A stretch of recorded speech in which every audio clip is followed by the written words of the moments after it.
Assalamualaikum warahmatullahi wabarakatuh. Halo smart people, kembali lagi di RMTV. Di kesempatan kali ini kita akan membahas tentang perjanjian Minsk antara Rusia dan Ukraina. Here we go.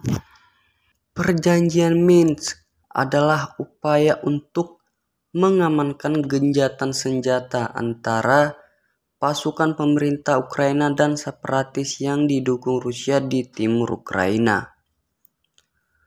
Perjanjian yang juga dikenal sebagai Kesepakatan Minsk itu dinamai sesuai nama ibu kota Belarus, Minsk.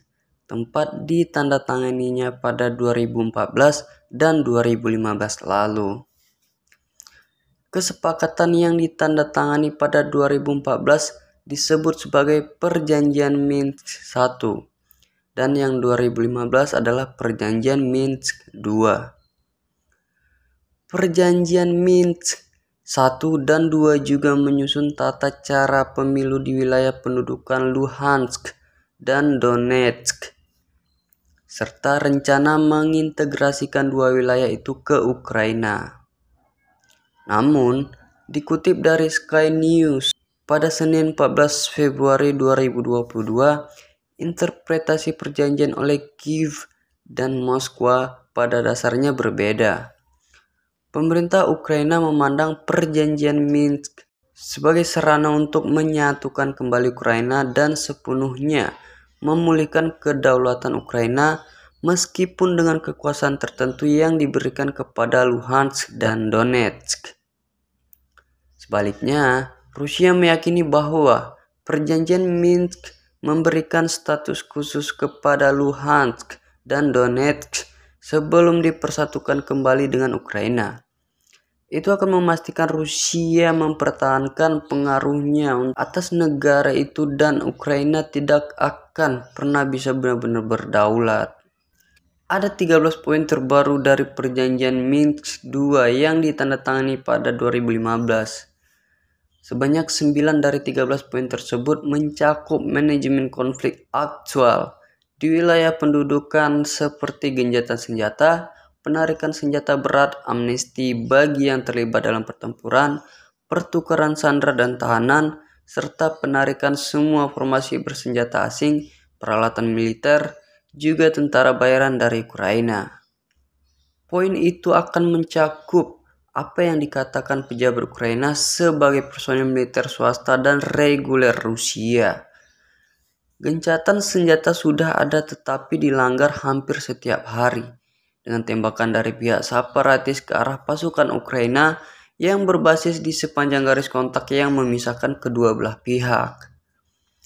Adapun 4 poin lainnya dari kesepakatan Minsk II membahas politik, termasuk dialog tentang pemilihan lokal, undang-undang sementara untuk memberi status khusus kepada Luhansk dan Donetsk, serta pembentukan kembali kontrol penuh atas perbatasan Ukraina-Rusia oleh pemerintah Ukraina. Masalah inti di perjanjian Minsk adalah interpretasi kedaulatan Ukraina yang tidak dapat didamaikan.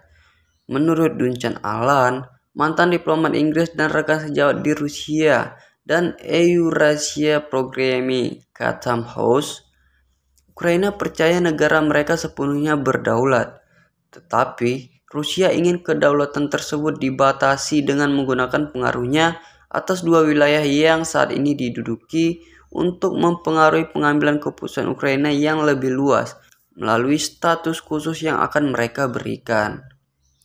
Ini selalu menjadi bahaya dari perjanjian Minsk II, kata Alan dikutip dari Sky News.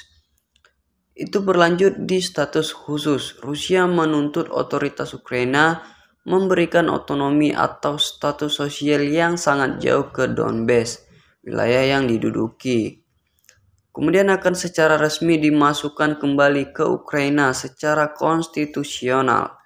Tapi sebenarnya akan menjadi kuda Troyan dalam sistem politik Ukraina dan dikendalikan oleh Rusia, yang karenanya akan mampu mengendalikan Ukraina dari dalam. Terangnya,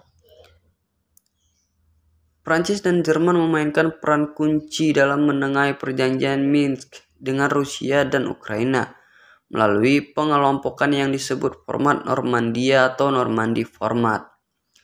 Format Normandia menyediakan mekanisme bagi keempat negara tersebut untuk bersama dan berdiskusi, taktik yang membantu mengurangi kesalahpahaman dan membangun hubungan.